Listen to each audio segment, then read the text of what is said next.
God created us not to throw us in the deep and try on our own to figure out what's happening. He created us to have a relationship with us. To have a relationship with us. Now, I cannot be God, but the question is, can God be like me? If somebody comes and says that God cannot be a human being, then I've just taken that title of Him being Almighty. So if God cannot be a human being, therefore He cannot do anything and everything. Since He cannot do anything and everything, He is no longer God. He can't be God anymore. Because those who believe in God, they all believe that God is capable of doing everything and anything. Nobody can stop God from whatever He wishes to do. So Christianity never claims that this man Jesus became God, but we say God became man. What's the problem? There is no problem. Can God become a man? Yes.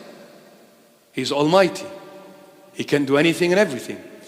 And since the human being is the crown of creation, well, why can't God become a human being? Didn't He call the human being my son? You're my child. It's an honor for dad to come and be with his son.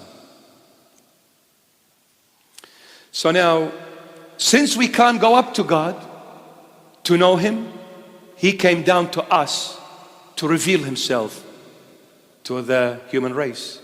And then it's up to us to accept Him or to reject Him.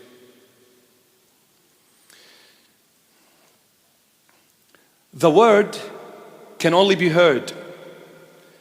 The only time it can be seen when the Word, I grab a pen and I apply it on a paper. When I write the Word on paper, the Word that was invisible became visible. Now God had this idea in His head.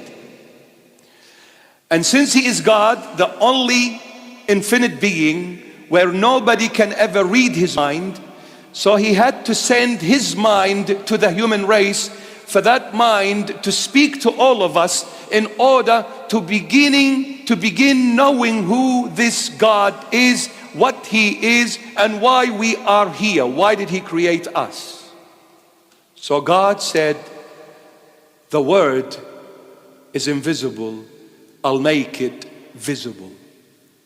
So God the Father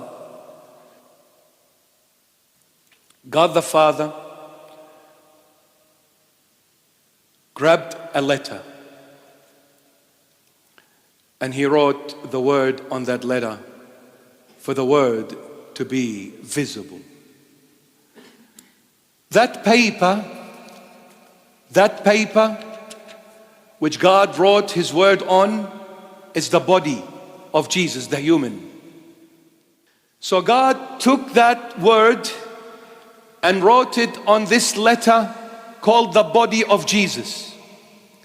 So that human side of Christ was that letter, that paper.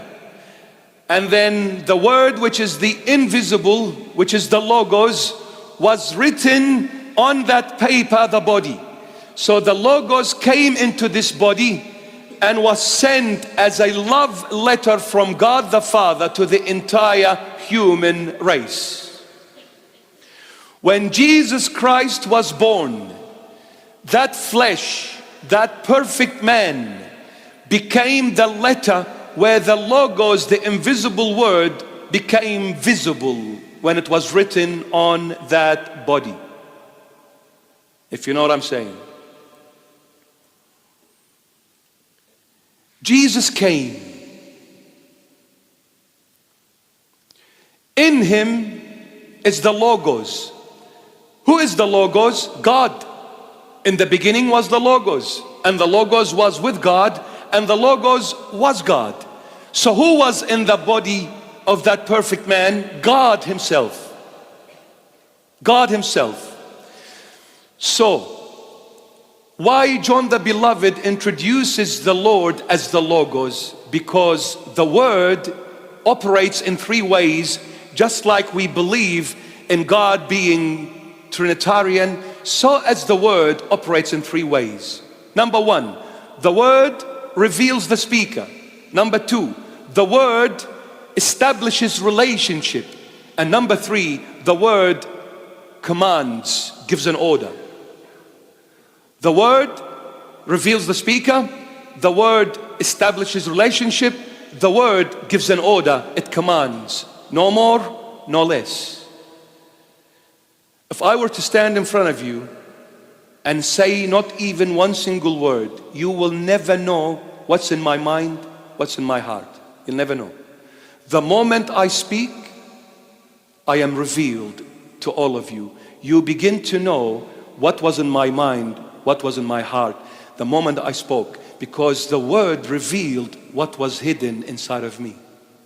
God, nobody saw. God, nobody reached. God had all this love in Him that wanted to share with His own creation. And this is the reason why He created us and everything else. Love. Because of love. L-O-V-E.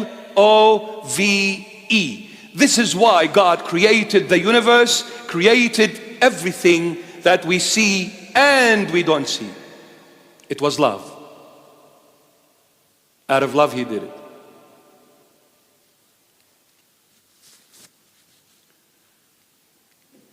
Now, love is the most powerful thing ever to exist, and it is the weakest thing ever to exist at the same time. Love is the most powerful and the weakest at the same time. Love moves mountains. Love changes darkness into light. Love brings out of the grave life. Love heals. Love builds. Love is the most powerful thing. But at the same time, love is the most painful thing ever to the one who loves.